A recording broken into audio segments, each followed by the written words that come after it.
বিসমিল্লাহির আসসালামু আলাইকুম। রুবেল স্টাডি পয়েন্টে আবারও সকলকে স্বাগতম।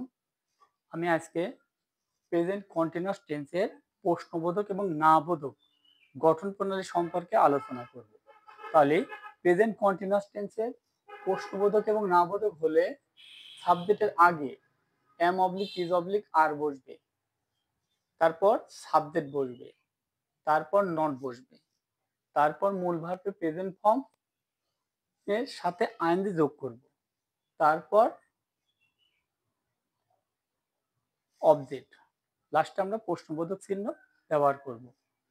এইভাবে প্রেজেন্ট কন্টিনিউয়াস টেন্সের প্রশ্নবোধক এবং না বোধক বাংলা বাক্যকে আমরা ইংলিশে রূপ দিতে পারি। তাহলে আমি বোঝার স্বার্থে একটা উদাহরণ লিখে রেখেছি যে ছেলেরা কি ফুটবল খেলিতেছে না। তাহলে এখানে প্লুরাল সাবজেক্ট আছে, অনেকগুলো সাবজেক্ট। এই এম ইজ একটা পার্সন অনুসারে বসাবো।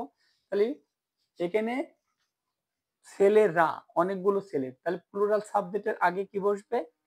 আর। তাহলে এখানে আমরা আর লিখতে পারি। তাহলে আর, আর প্লুরাল সাবজেক্টের আগে আমরা কি বসাবো? ডেফিনিট আর্টিকেল দা বসাবো। তাহলে are the boys, are the boys subject পেয়ে গেলাম। সাবজেক্টের পরে কি লিখবো? Not. Are the boys not. এবার মূল ভার্বের সাথে আইএনজি যোগ করবো। মূল ভার্ব কি আছে এখানে? খেলা। তাহলে খেলার ইংরেজি কি? প্লে। তাহলে মূল ভার্বের সাথে আইএনজি যোগ করলাম। কি খেলছে? ফুটবল। তাহলে ফুটবল। লাস্টে আমরা প্রশ্নবোধক চিহ্ন ব্যবহার করব। এইভাবে প্রেজেন্ট কন্টিনিউয়াস টেন্সের প্রশ্নবোধক এবং না বোধক বাক্য আমরা সম্পূর্ণ করতে পারি। আসসালামু আলাইকুম।